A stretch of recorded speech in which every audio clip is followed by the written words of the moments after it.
کہ آپ نے قدم قدم پر ہمیں اللہ جل جلالہ سے دعا مانگنے کا طریقہ سکھایا۔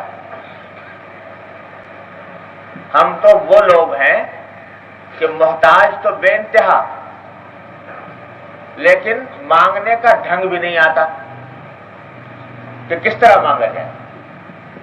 یہ بھی معلوم نہیں کہ کیا مانگا جائے، یہ بھی معلوم نہیں کہ کس طرح مانگا جائے۔ تو حضور نبی کے کریم صلی اللہ علیہ وسلم نے ہمیں آپ کو طریقہ بھی سکھا دیا مانگنے کا کہ یہ طریقہ ہے، اس طرح مانگو اللہ تبارک و تعالی۔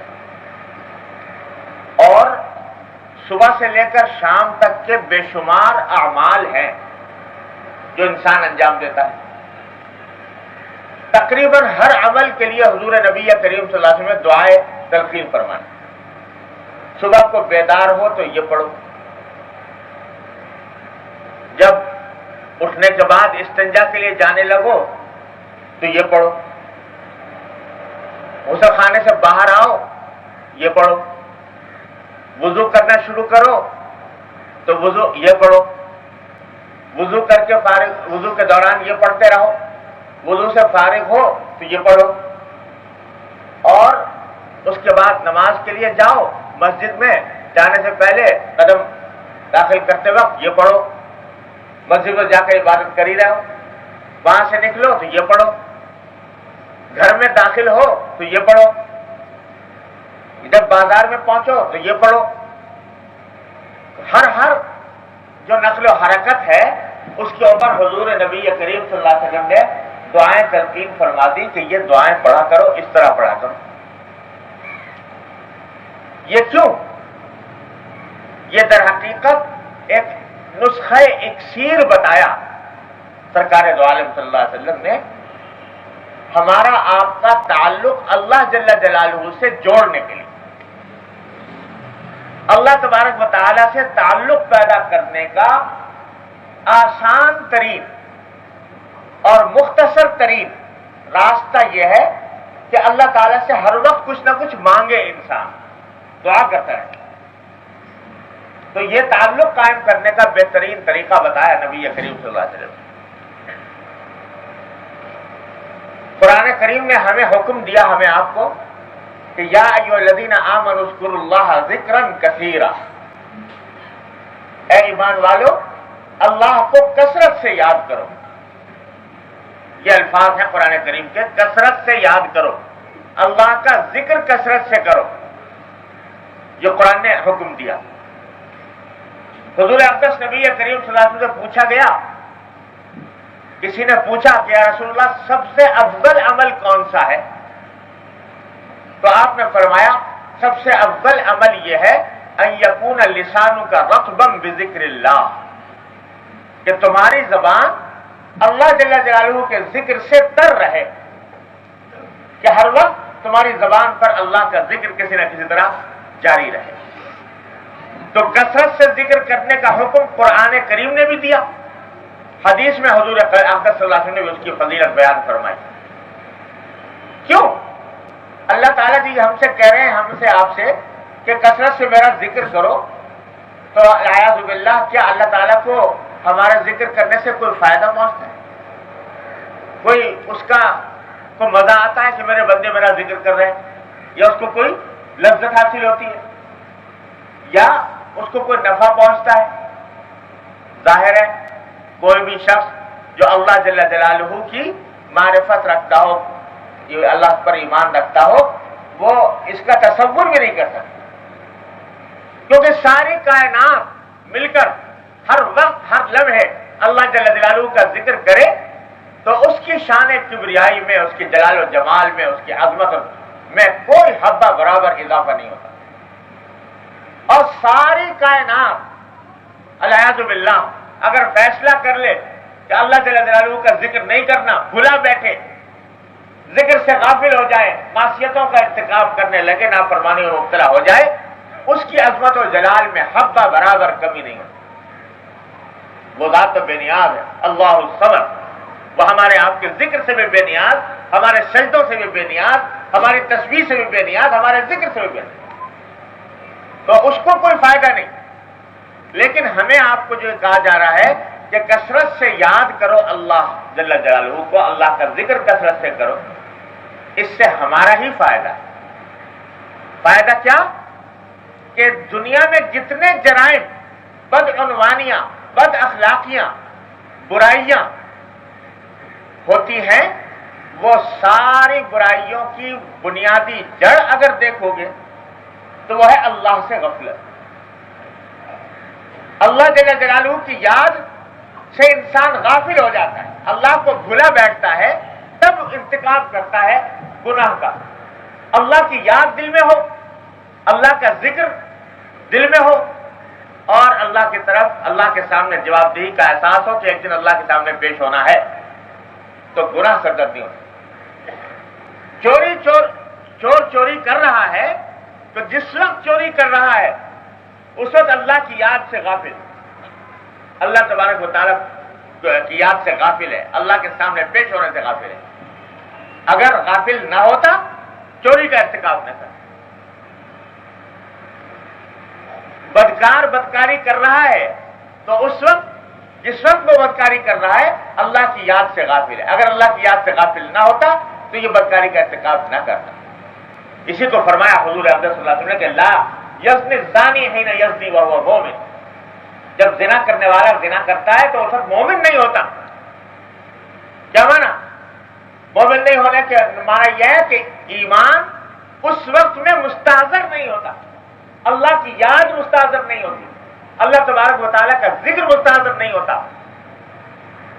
اور جب فرمایا کہ جب لا یسرق السارق حین یسرق وہو مومن، جب چور چوری کرتا ہے تو اس وقت مومن نہیں ہوتا۔ کیا مانا؟ کہ اللہ کا ذکر اس کے دل میں نہیں ہے، اللہ کی یاد دل میں نہیں ہے۔ اگر ہوتی تو یہ گناہ کا ارتکاب نہ کرتا۔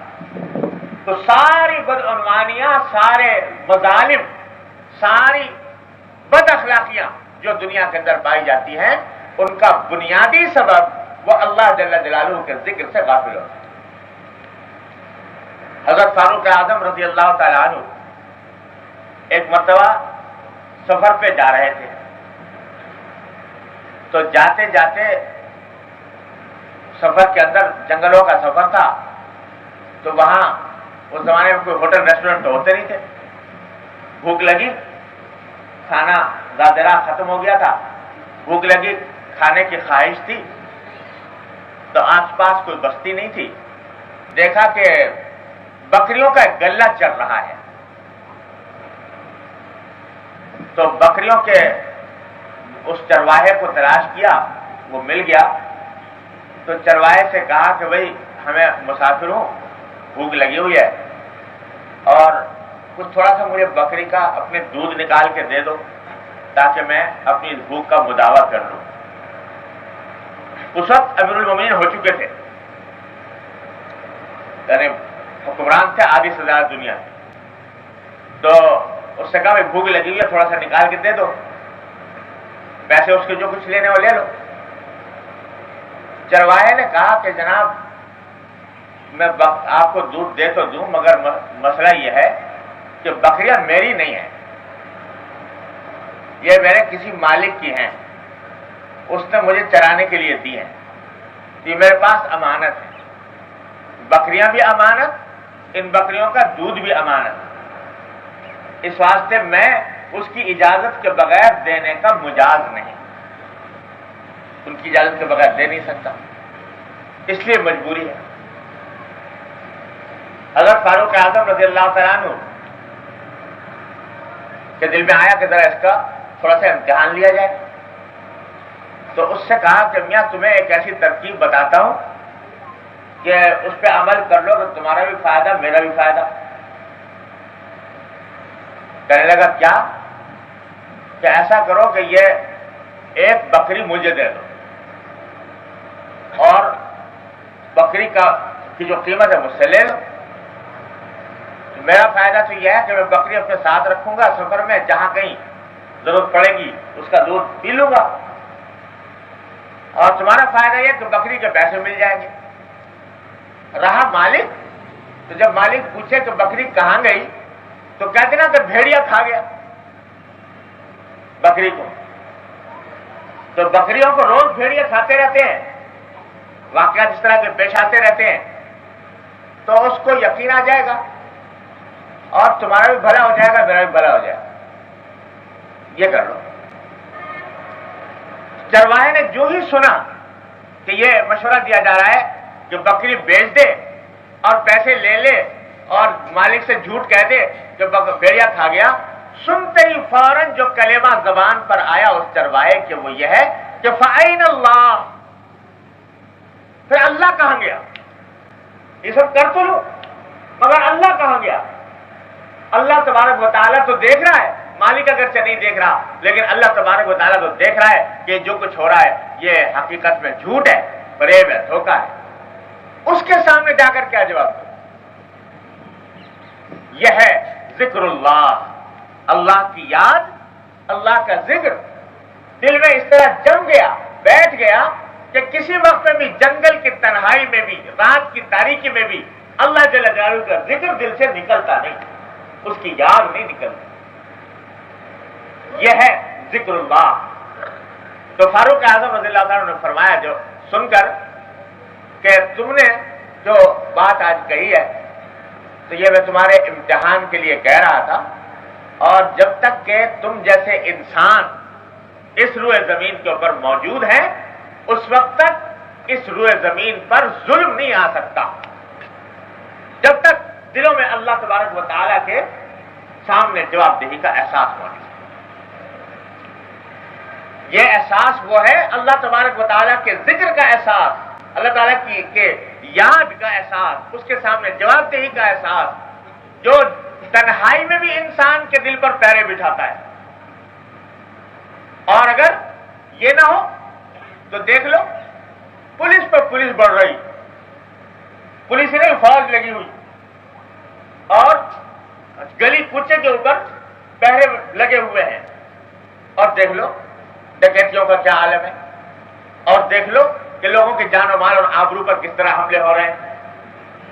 یہ پولیس میں اضافہ ہو رہا ہے، محکموں میں اضافہ ہو رہا ہے، عدالتیں بیٹھ رہی ہیں، عدالتوں کے اوپر عدالتیں کا لامتناہی سلسلہ ہے، سب کچھ ہے، اور جرائم جو کہ تمہیں بڑھ رہے ہیں۔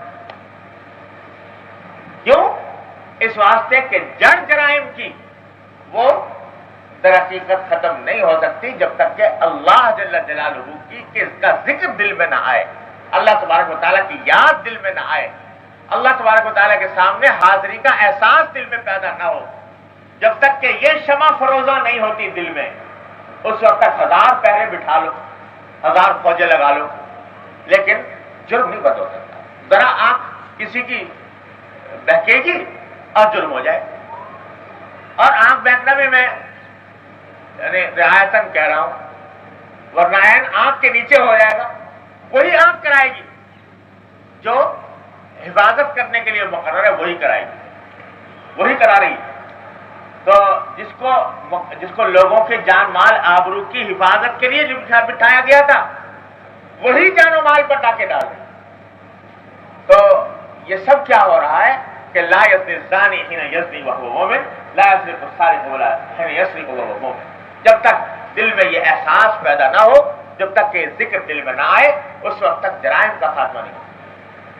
جرائم کا خاتمہ کیا محمد رسول اللہ صلی اللہ علیہ وسلم کہ نہ پولیس، نہ محکمہ، نہ عدالت، نہ فوج، اور اگر کسی سے جرم سرزد ہو گیا آ کے روتا ہوا آ رہا ہے کہ یا رسول اللہ کسی طرح میرے اوپر سزا جاری کر دی تاکہ میں آخرت کے عذاب سے بچ جاؤں۔ کیسی سزا؟